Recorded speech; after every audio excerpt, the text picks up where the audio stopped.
Goeiedag, liewe vriend, waar jy ook al nou luister op die plaas, in die dorp of in jou stil kamer.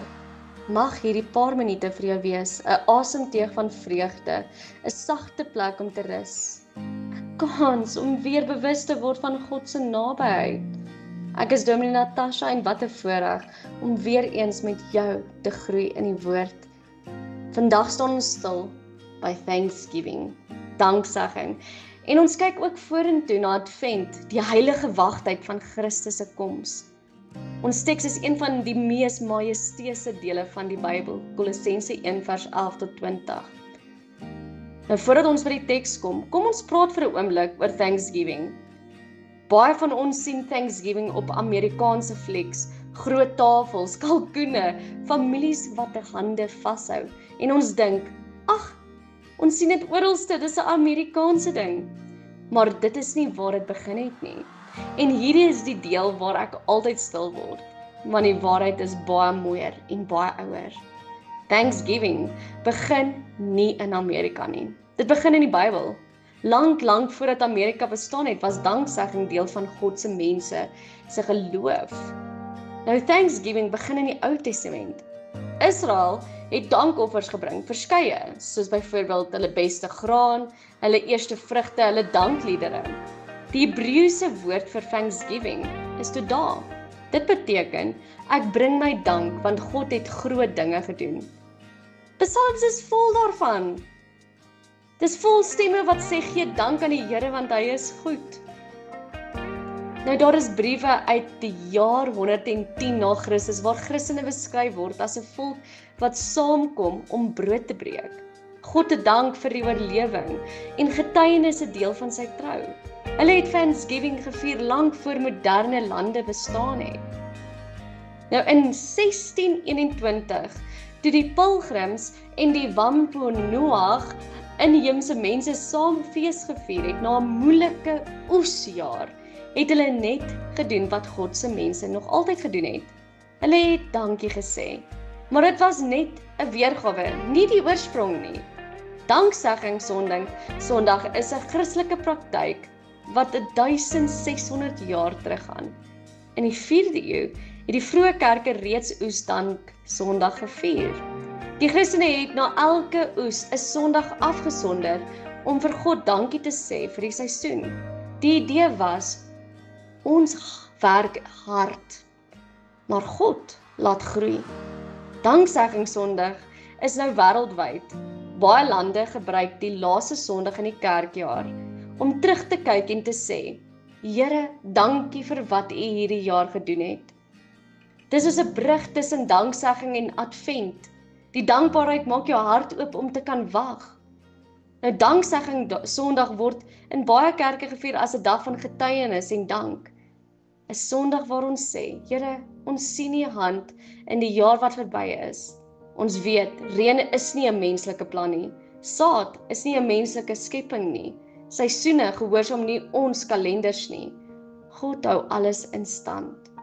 Dankbaarheid maak jou hart sag, breek jou oop, keer dat jy jou seisoen vasgryp.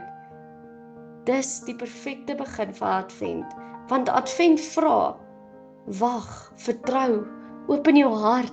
Nie 'n harde hart kan wag nie, nie 'n bitter hart kan wag nie, maar 'n dankbare hart, daar waar Jesus die Heilige Gees kom woon en jou lei. En dit is die wow moment, wanneer jy dankie sê, wanneer ons Thanksgiving vier as gemeentes, as mense in Christus, as liggaam van Christus. En dan staan dit in lyn van Israeliete, Dawid, Jesus self wat sy oë opgelig het en gesê het, ek dank U Vader, die eerste Christene, gelowiges oor die hele wêreld. Dankbaarheid is nie modern nie, dit is heilig, dit is oud, dit is deel van God se ritme in mense se lewens. Thanksgiving is ons erfgoed, ons geloofsritmes, ons aanbidding.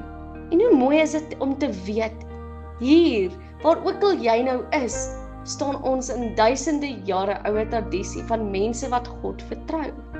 En dit bring ons by Kolossense 1 vers 11 tot 20. So kom ons lees dit saam, stadig, soos mense wat hierdie woorde vir die eerste keer hoor. Mag God, deur sy wonderbare krag, julle alle sterkte gee om in alle omstandighede geduldig te volhard. Met blydskap moet julle die Vader dank wat julle geskik gemaak het om deel te hê aan die erfenis wat vir die gelowiges wag in die ryk van die lig. Hy het ons uit die mag van die duisternis weggeruk en ons onder die heerskappy gestel van sy seun wat hy liefhet. Deur die seun het ons die verlossing verkry, die vergewing van ons sondes. Die seun is die beeld van God wat self nie gesien kan word nie. Die seun is die eerste, verhewe bo die hele skepping. God het deur hom alles geskep wat in die hemel en op die aarde is. Alles wat gesien kan word en alles wat nie gesien kan word nie. Konings, heersers, maghebbers, gesagvoerders. Alles is deur hom en vir hom geskep. Voor alles was hy al daar en deur hom bly alles in stand.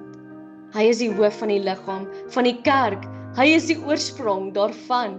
Hy is die eerste, die een wat uit die dood opgestaan het, sodat hy die eerste plek in die heelal inneem. God het besluit om met sy volle wese in hom te woon en om deur hom alles met homself te versoen. Deur die bloed van sy seun aan die kruis het hy die vrede herstel. Deur hom het hy alles op aarde en in die hemel met homself versoen. Tot sover. Hierdie teks is waarskynlik 'n lied, een van die vroegste Christelike himnes. In huise, grotte, klein gemeentes, mense soos ons het hierdie woorde gesing. In Christus hou alles by mekaar. En hoe besonders, die Griekse woord synestemi beteken om vas te hou, staande te hou, te keer dat dit verbrokkel. Het jy al so gevoel? Asof dele van jou lewe uitmekaar val? Asof jy nie alles kan dra nie? Dan fluister Kolossense 1. Jesus dra jou. Jesus hou jou vas. Jesus hou jou staande. Jesus hou jou heel.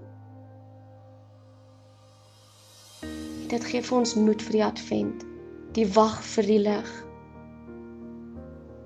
Want ons beweeg nou in die adventtyd binne, die tyd van wag, van stil word, maar ook van hoop. Advent sê vir my en jou, die wêreld is donker, maar die lig het gekom. Die lewe is soms hard, maar Christus hou jou vas.